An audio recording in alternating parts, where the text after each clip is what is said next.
Bom dia, eu sou o Thiago. Nós já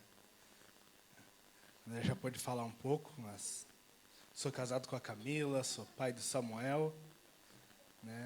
Samuel hoje também está numa celebração, celebrando 10 meses hoje. Então é uma dupla celebração no dia de hoje. Está muito feliz e em breve vamos saber qual que é o segundo bebê.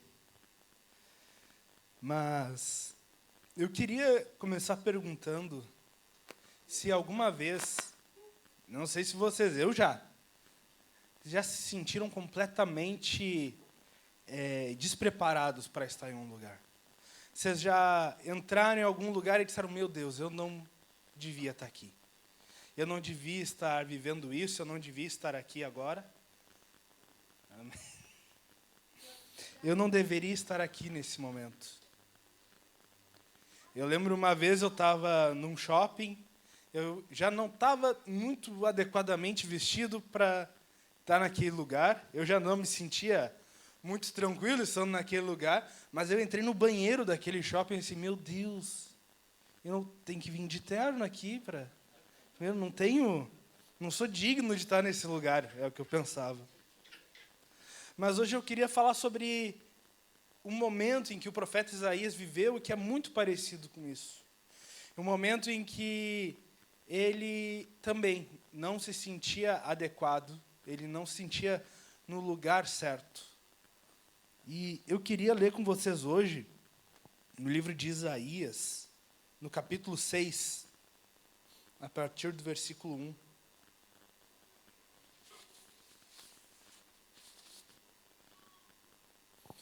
Podem procurando aí.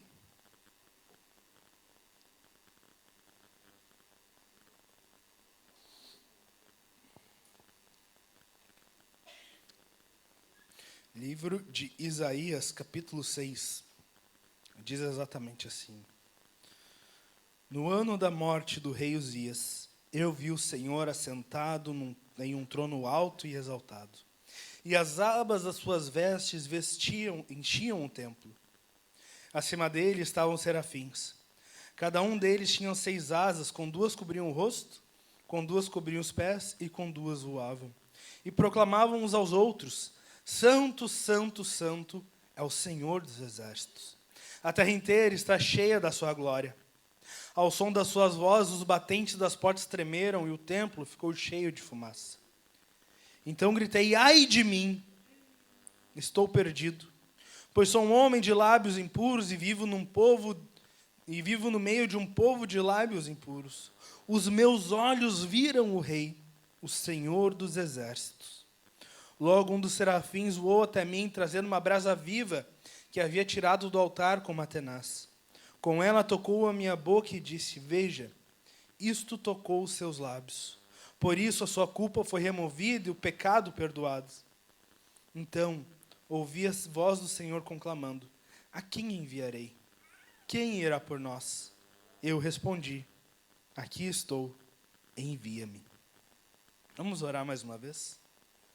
Pai, muito obrigado, Senhor, obrigado por essa manhã, Deus, obrigado por estarmos aqui como família, podendo celebrar a Ti, podendo celebrar os Teus feitos no nosso meio. E eu quero te pedir, Pai, abençoa cada pessoa aqui nessa manhã. Que os nossos olhos, os nossos ouvidos estejam atentos, Pai, a tudo aquilo que o Senhor quer falar a cada um de nós, que a gente possa Te ouvir, Pai, e poder dizer, eis-me aqui, Deus. Muito obrigado nessa manhã, no nome de Jesus. Amém. Nós acabamos de ler um trecho do livro do profeta Isaías. O profeta Isaías, ele foi um profeta, um homem de Deus, usado para falar sobre Deus no reino de Judá. Houve um tempo em que Israel era um reino só, mas em um determinado momento esse reino acabou sendo dividido entre 2. O reino do norte, com as 10 tribos de Israel, e o reino do sul, com 2 tribos, a tribo de Judá e a tribo de Benjamim. e cada rei tinha uma capital, cada reino tinha uma capital, tinha um rei, tinha uma forma de adoração, cada um deles tinha os seus lugares de adoração. E ao longo da história, todos esses reinos, eles tiveram reis que foram muito ruins. E Judá conseguiu ter alguns reis bons. E aqui era o final do que foi um momento bom para Israel. O rei Uzias, como diz aqui no primeiro versículo, foi um bom rei em Israel. Ele levou o povo de Israel a adorar a Deus, ele levou o coração de todo mundo para louvar e adorar a Deus. Ele foi um bom rei, ele fortificou cidades, ele teve um bom exército ali ao redor dele. E Deus deu um período de paz muito bom para Israel naquele momento. E naquele momento, então, em um determinado momento da jornada de Uzias, a Bíblia fala que o coração dele se tornou orgulhoso. Esse rei, ele quis oferecer incensos no templo, algo que era proibido, somente os levitas, os sacerdotes poderiam fazer. Esse rei, ele fica orgulhoso, e a Bíblia fala que ele contrai lepra, e ele passa o final dos dias dele vivendo num lugar separado. Ele ainda era rei sobre Israel, mas ele não ia no palácio, não tinha contato com mais ninguém. Quem governava era o filho dele, Jotão. Então foi um período de muito... Acabou se tornando um período instável o final de Uzias. Foi um período instável em Judá. O rei que aparentemente tinha trazido paz, um rei que aparentemente tinha trazido um certo tipo de estabilidade para aquele povo, agora não reinava mais. Mas é muito interessante, porque a forma como Isaías descreve, no primeiro versículo, nos revela uma coisa. Que um verdadeiro encontro com o rei, ele nos revela. E esse encontro com o rei revela quem é o verdadeiro rei. O versículo 1 diz, no ano em que morreu o rei Uzias, eu vi também o Senhor assentado sobre um trono alto e sublime. Ou seja, no ano em que o rei morreu, eu tive um encontro com o verdadeiro rei. O verdadeiro rei não era mais aquele rei que havia contraído lepra. O verdadeiro rei não era aquele que estava governando do lugar do pai. Não era aquele rei que aparentemente tinha trazido estabilidade, não. O verdadeiro rei era aquele que estava sobre um trono alto, sublime e exaltado. Esse era o verdadeiro rei. O encontro com o verdadeiro rei nos revela quem é de verdade esse rei. Isaías tem esse encontro com o rei de verdade, com o rei verdadeiro. Algumas semanas o André também falou sobre isso, quem que era o rei da história. O rei da história é Deus, é Cristo. E esse rei, ele tem o controle completo e absoluto de tudo. Nada foge do controle desse rei. Não era Uzias quem trazia estabilidade, mas era Deus quem permitia aquela estabilidade no reino. E agora o povo não precisaria temer um novo rei, porque a verdadeira estabilidade vinha de Deus e ele era soberano.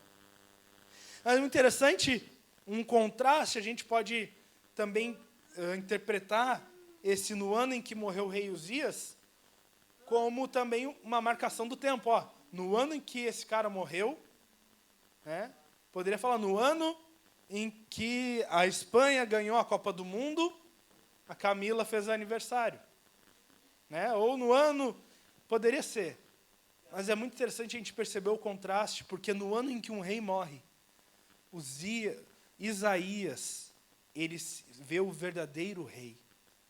Quando um rei terreno morre, quando um governante terreno morre, ou ele é destituído, sai do governo, a gente vê que o verdadeiro governo nunca esteve nas mãos dele, mas o governo sempre esteve nas mãos de Deus, porque o verdadeiro rei vive eternamente, está num trono alto e exaltado. Mas é interessante notar nos versículos 2 e 3 que esse rei, ele vive, mas esse rei, ele é santo. Os versículos 2 e 3 vão dizer o seguinte: acima dele estavam serafins. Cada um deles tinha 6 asas, com 2 cobriam o rosto, com 2 cobriam os pés e com 2 voavam. Com 2 voavam. Próximo versículo. E proclamavam uns aos outros: Santo, Santo, Santo é o Senhor dos exércitos. Toda a terra está cheia da sua glória. Sempre que a Bíblia traz esse tipo de repetição, essa estrutura dizendo alguma coisa repetindo por 3 vezes, quer dizer que se ele dissesse uma vez, tá, ok, Deus é santo. Não, ele é muito santo. Na verdade, ele é extremamente santo, nada é mais santo do que ele. Deus é o mais santo de todos e nada é mais santo do que ele. Santo, santo, santo era um modo de destacar a grandeza e a pureza desse Deus. Os serafins declaravam isso. Deus era tão santo que nem mesmo os próprios serafins, aqueles seres celestiais, ousavam olhar para esse rei. Nem mesmo eles ousavam olhar para ele. E é muito interessante porque também nos revela que o verdadeiro rei, ele é poderoso. No momento em que começaram a louvar a Deus e a declarar sobre a santidade dele e o quão grande aquele Deus era, os umbrais do templo. A gente imagina aquele templo, imagina a gente estar aqui na QI, a gente vê um trono gigante aqui, e a gente pensa, tá, então Deus vai estar sentado naquele trono, mas na verdade era tão grande, que somente a barra do manto desse Deus, somente a barra do manto desse Deus poderoso enchia esse lugar. Imagina, o templo era muitas vezes maior do que esse auditório. Agora imagina o quão grande era esse Deus, para que somente a barra do manto dele pudesse preencher. E esse texto, ele dá destaque, ele diz, esse Deus é um Deus santo, esse Deus é um Deus poderoso. E quando Isaías está tendo um encontro com a glória de Deus, o encontro com a glória de Deus, com esse Deus poderoso, ele revela primeiramente quem Deus é, ele revela a natureza dele. Mas o encontro com Deus e com a sua glória também nos revela quem nós somos e qual é o nosso estado atual. Isaías aqui agora, ele vai ter uma postura de completa rendição e reconhecimento de quem ele era naquele momento. Isaías, ele entende, ele tem uma reação muito sincera, ele diz, ai de mim, porque eu estou perdido. Eu sou um homem de lábios impuros e habito em um povo de lábios impuros. E os meus olhos viram o Rei. Os meus olhos viram o Senhor dos Exércitos. Os meus olhos contemplaram esse Deus que é santo, santo, santo. Os meus olhos viram esse que é poderoso, esse Deus que governa. A Bíblia vai falar em Êxodo que ninguém pode ver a Deus e continuar vivendo. Em um determinado momento da história de Moisés, quando o povo estava vivendo no meio do deserto, Moisés pediu para Deus, deixa eu ver a tua glória, deixa eu ver a tua face. Mas Deus disse que não era possível. Deus fala que ninguém pode me ver e continuar vivendo, porque esse Deus era um Deus santo. Esse Deus era um Deus puro. E a nossa impureza, o nosso pecado, não permite que a gente possa se encontrar com esse Deus. A pureza dele não permite com que os nossos olhos pudessem contemplar. Ele diz, tá bom. Diz para Moisés, tá bom, peraí, eu vou dar um jeito. Deus diz, fica aqui, nessa pedra, nessa fresta aqui, tu vai poder me ver um pouquinho do que eu deixar ver tu de costas, tu vai ver ali um pequeno resquício da minha glória, porque ninguém pode me ver e continuar vivo.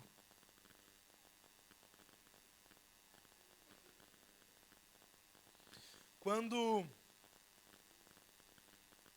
isso acontece, Moisés pode ver um resquício, e isso é tão poderoso esse encontro, que quando Moisés volta, o rosto dele brilha. Não brilha que nem a minha cabeça aqui, era muito mais forte que esse brilho. Não sei se vocês estavam pensando nisso. Mas a verdade é que esse encontro com Deus, Isaías tem um encontro que é muito... ele é grandioso, esse encontro com Deus, porque ele vê aquilo que Moisés só pôde ver um resquício, ele agora poderia ver de uma maneira muito mais forte. Ele poderia contemplar essa glória, mas a verdade é que Deus, a santidade dele, não poderia conviver com a impureza. A pureza e a santidade de Deus não pode conviver com o pecado. Não porque Deus vai se contaminar com o pecado, mas é porque Ele é um Deus tão puro que a pureza dele acabaria nos destruindo. A impureza do nosso pecado nos afasta de ver Deus. Mas aí acontece uma coisa muito especial, porque esse rei que ele é alto, ele é exaltado, é o Senhor dos exércitos, ele é santo, santo, santo.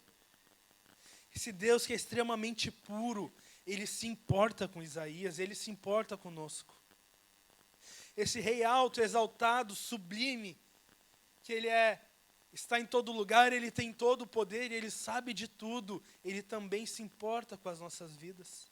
Ele é um Deus presente, ele é um Deus pessoal. Olha o que o versículo 6 vai dizer. Logo, um dos serafins voou até mim, trazendo uma brasa viva, que havia tirado do altar com uma tenaz. Com ela tocou a minha boca e disse, veja, isso tocou os seus lábios. Por isso a sua culpa foi removida e o seu pecado foi perdoado. Isaías tem um encontro com um verdadeiro rei. Um encontro com o verdadeiro rei revela quem Deus é. O encontro com o verdadeiro rei revela também o nosso estado atual. Mas um encontro com o rei nos purifica. O encontro com o verdadeiro rei purifica e perdoa os nossos pecados. Aquele próprio Deus, ele traz uma solução para o pecado de Isaías. Aquele próprio Deus traz uma solução, ele pega uma brasa viva do altar. Isso traz um conceito novo sobre o quão santo e quão forte é a santidade de Deus. Quem aqui já leu o livro de Levítico? Levanta a mão aí, vamos ver. Né? A gente, quem faz a leitura anual da Bíblia, né, começa... Nossa, olha aqui a criação do mundo. Nossa, olha que linda a história de Abraão, a história de José. Aí a gente vê a libertação do Egito. Aí a gente vê ali a construção do tabernáculo e de repente a gente para em Levítico. Não é uma leitura fácil. Mas o livro de Levítico, ele era um manual sobre a santidade de Deus. O livro de Levítico, a principal frase que ele traz é: sejam santos, porque eu sou santo. E Deus estava ensinando aquele povo como ele deveria ser adorado. E ali a gente é apresentado a um conceito que diz que quando nós estamos purificados, quando todas aquelas cerimônias ritualísticas, eles eram para resolver momentaneamente o problema do pecado, o problema da impureza. Então eles faziam os rituais, eles precisavam sacrificar um cordeiro, precisavam sacrificar um pombo, dependendo ali de como aquele povo estava, dependendo da condição financeira daquela pessoa. Mas a principal frase é: sejam santos, porque eu sou santo. E todos esses rituais indicavam: eu sou um Deus santo. E se vocês quiserem que eu viva no meio de vocês, vocês precisam viver desse jeito. Quando a gente olha o tabernáculo, tem uma foto ali do acampamento, a gente vê que o acampamento, a primeira coisa que era colocado era a Arca da Aliança. A Arca da Aliança representava isso, representava o poder de Deus, representava a santidade de Deus. Esse poder, então, primeira coisa, no meio do acampamento iria a Arca da Aliança. E em volta da Arca da Aliança eles construíam um tabernáculo. Mas o tabernáculo era assim: nós tínhamos o pátio, aí onde tinha um altar para os holocaustos. Aí no centro daquele pátio tinha o lugar santo. E no centro do lugar santo tinha o Santo dos Santos, que era onde estava a Arca da Aliança. E todo o acampamento, ele era montado em volta disso. E quanto mais próximo do meio do acampamento, quanto mais próximo da presença de Deus, mais restrito era o acesso. O acesso àquele lugar é restrito, porque ninguém poderia entrar no Santo dos Santos. O único permitido era o sacerdote, ele entrava uma vez no ano. Uma vez no ano, o sacerdote poderia entrar naquele lugar. Mas então Deus se revela para aquele povo e se revela, olha só, eu vou dizer o quão santo e quão puro eu sou. Eu vou dizer como vocês devem se purificar. E toda vez que alguém, vocês vão ver que tem várias leis em Levítico dizendo, se tu encostar nisso, tu encostou em sangue, então tu vai estar impuro, tu não pode, vai ter que te lavar, vai ter que fazer a cerimônia para ficar puro de novo. E isso acontecia, mas é interessante porque aquela pureza do povo poderia ser corrompida por algo impuro. Mas aqui em Isaías, agora a gente é apresentado um novo conceito. Um conceito de algo que é tão puro, que ao invés de se contaminar com a impureza, esse carvão que trazido do altar, ele era tão puro, que ele purificava o pecado.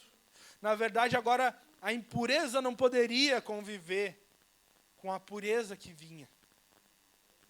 E fala que tocou os lábios, todo o pecado de Isaías foi perdoado. Isso limpou ele, isso purificou Isaías. Mais para frente, a gente vê que essa obra que Isaías pode ver na vida dele, ela se concretiza em Jesus.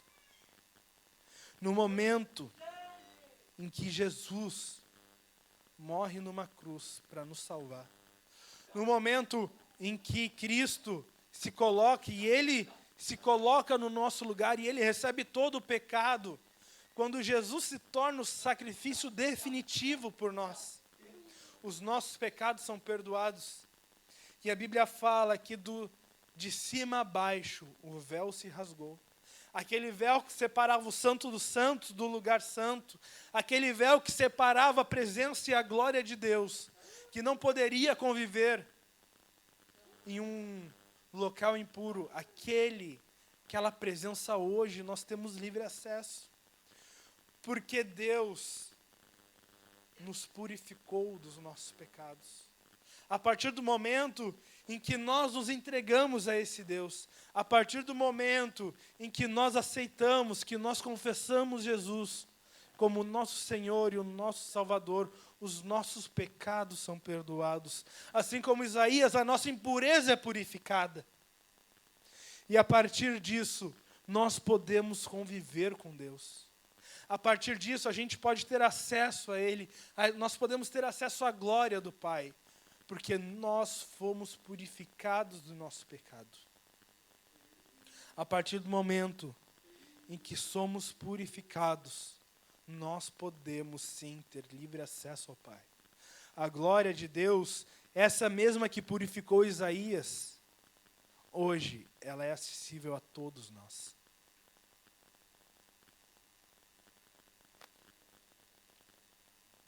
Então, queria recapitular um pouco o que a gente viu até aqui. Então, Isaías tem um encontro com o verdadeiro rei. O encontro com o verdadeiro rei nos revela primeiramente quem Deus é e a natureza dele. A partir do momento em que temos essa revelação de quem Deus é e da natureza dele, a gente então pode entender qual que é o nosso estado atual. A gente pode entender como que nós estamos diante de Deus. E a partir disso, o Senhor, o próprio Deus, nos purifica de todos os nossos pecados. O encontro com o verdadeiro rei nos revela quem Deus é, revela o nosso estado. O encontro com o rei nos purifica. E a última coisa que acontece aqui nesse texto é que um encontro com o rei nos dá um novo propósito na nossa vida. Olha só o que vai dizer o último versículo. Então ouvi a voz do Senhor conclamando: a quem enviarei? Quem irá por nós? Eu respondi: aqui estou, envia-me.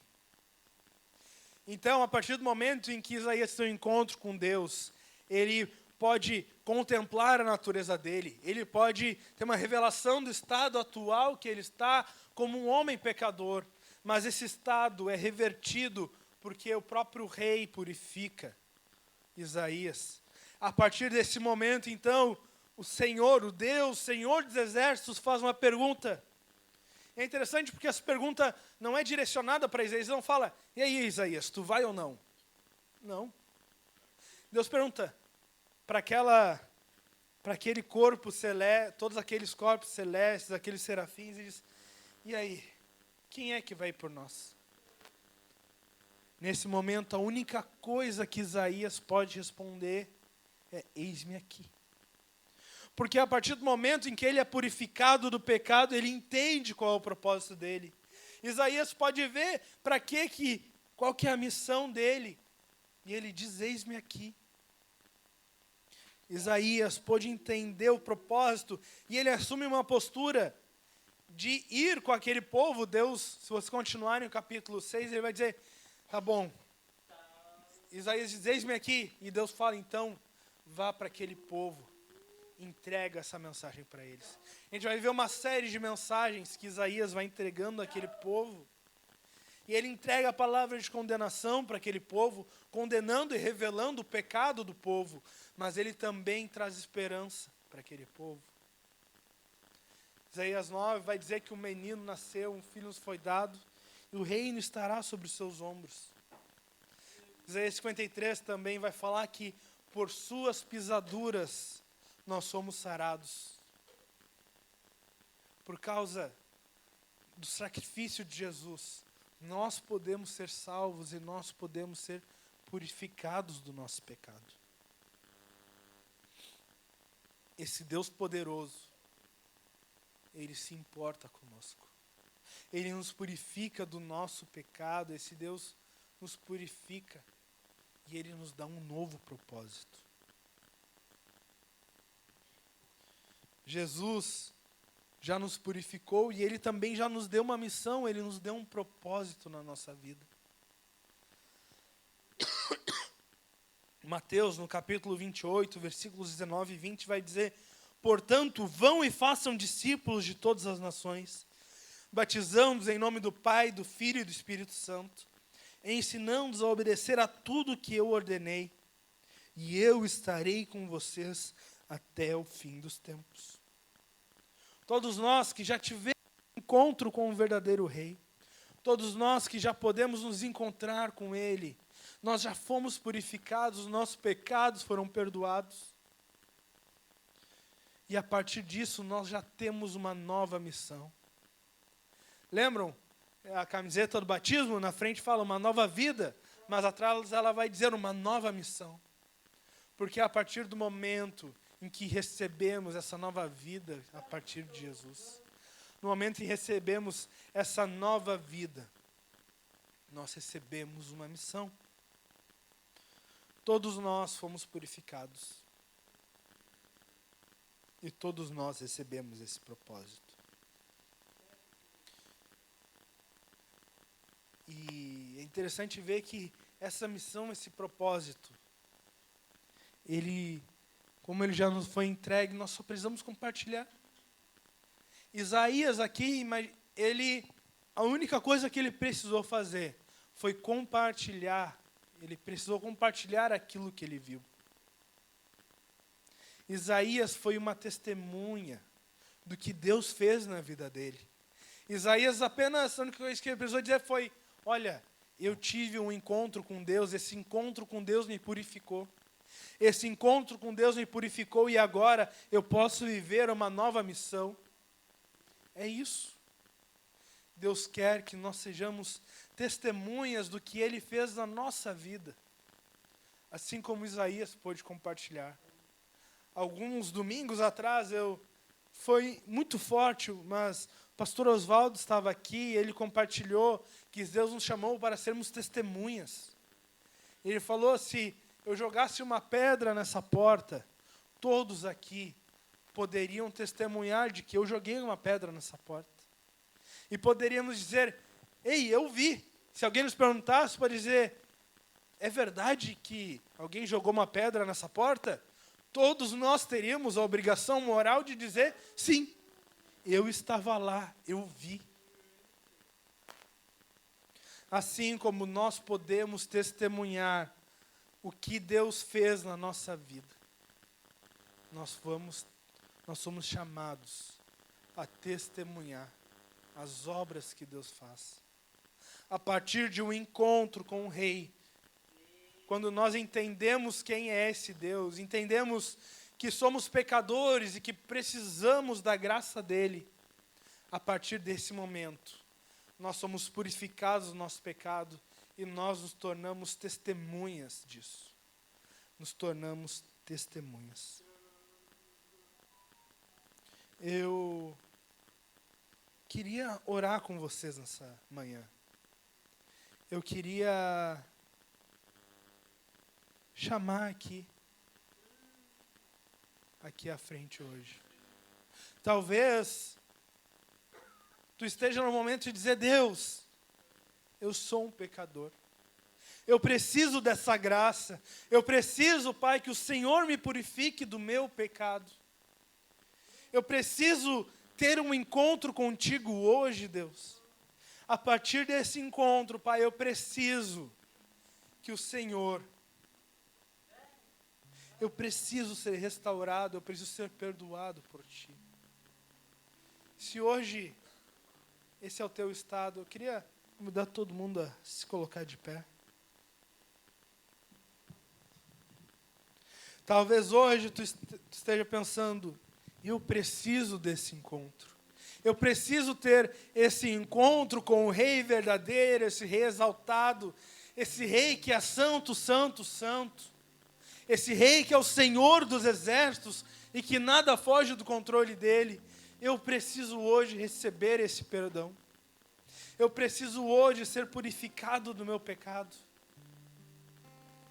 Se hoje é isso, eu queria te convidar aqui, a vir até aqui à frente. Mas talvez hoje, tu já possa ter tido esse encontro com o Rei. Talvez tu já tenha tido esse encontro com o Rei verdadeiro, o Rei exaltado. Mas hoje tu ainda não falou, eis-me aqui. Hoje, tem a oportunidade de dizer, Deus, eis-me aqui. Eu quero cumprir a tua missão. Eu quero ser uma testemunha tua, onde quer que eu for. E onde quer que eu for, eu quero poder testemunhar aquilo que o Senhor fez na minha vida. Tu não precisa mais do que isso. Tu não precisa de 4 anos num seminário, não precisa estudar teologia, tu não precisa ter 10 anos de conversão para contar o que Deus fez na tua vida. Quero convidar, enquanto o louvor vai cantando esse hino, quero te convidar a vir aqui à frente. A gente quer poder orar contigo. A gente quer poder orar para que tu possa ter um encontro com o verdadeiro Rei, o Rei exaltado. Possa ter um encontro com o Rei que é santo, santo, santo.